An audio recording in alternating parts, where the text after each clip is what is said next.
Thank you very much. I apologize. I have a bit of a weak voice today. But I would like to begin by thanking Governor Kolar for the very kind words that he said earlier about both the two of us here on the stadium, but also at the stage, but also with the team members who are out in the audience here.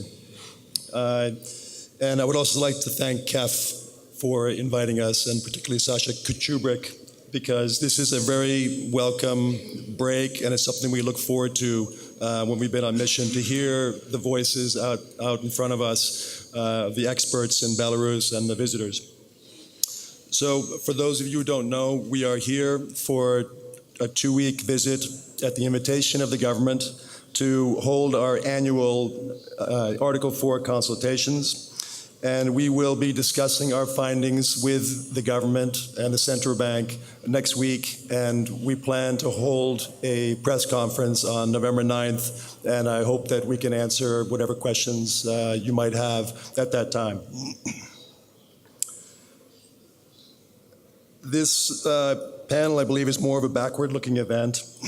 And so I would like to say a few words about past relations, and then a bit more about the dialogue that we have had over the last 2.5 years when I have been mission chief. So Bas gave a very nice overview of the 25 years of partnership with Belarus, reflecting on really some of the thousands of hours that the person-hours that the IMF has committed to this dialogue and making it a success. Bas also showed some outcome comparisons with neighboring countries, including Poland. And I would like to pick up on a few of these comparisons. And so I would like to start with just 2 charts, but the first chart is a simplified representation. If you can go to the first chart, please. This is a very simplified representation of the dialogue that we've had with Poland and with Belarus over the last 25 years, and these are drawn from our reports to the executive board. And what I would like to show with this is that by the mid-2000s, the dialogue with Poland on structural reform issues being raised in the discussions had moved on to other things.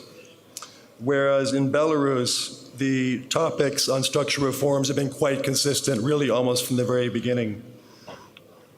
SOE reform, price liberalization, level playing fields, and these kinds of items. So looking over the records of our discussions, when I was reading through these 25 years of reports with Belarus and the IMF, you can see the shifts in the intensity of the work, the tone, the dialogue, and I think also outcomes. And if you could go to the second slide, please. So these slides represent 4 indicators, and the shaded periods are times of IMF programs or intensive dialogue. And there are some interesting patterns here. And a first glance might suggest that the macro stabilization efforts that have been undertaken during fund programs have not had staying power, for very long. And if you look at reserves, inflation, and exchange rate, and so forth.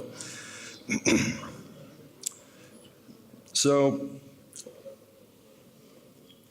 I think this is a very simplistic presentation, and it masks a lot of important dialogue and things that were happening in the background. The question could be raised at this moment, looking at these charts. What has been the impact of 25 years of dialogue with Belarus? I think it shows several things in combination with what Bas showed earlier about all the engagement, and that is that the IMF and Belarus have remained engaged on a continual way. And even when we were not able to get traction in the areas that we had pressed for and hoped for, still that dialogue has continued. And it's always been an open, I think, and frank dialogue. I think it also raises a second question, or second point, and that is the durability of the macro-stabilization efforts. Once the pressure is off, can Belarus deliver on the next steps? It may also raise a question about our ability to get traction in this society, and whether we have done enough to understand what's happening in the country. But before judging, I would like to say a few words about the nature and tone of the dialogue that I have experienced over the last 2.5 years.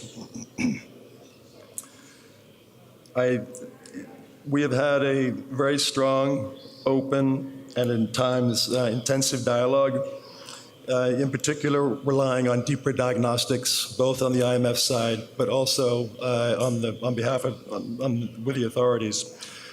And I would very much agree with the words of Sasha Chubrik this morning, who said that a good dialogue is the basis for trust. And I think that I can say on our behalf that we have had a very good and trusting relationship over the last 2.5 years. I think one of the best examples of that dialogue is the work of the central bank.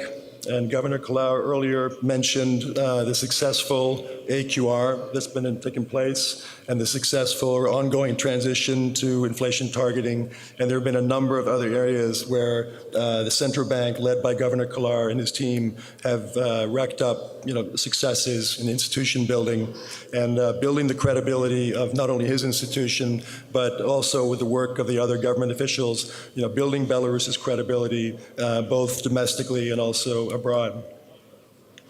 So I think these charts, the last shaded part, there is no IMF program.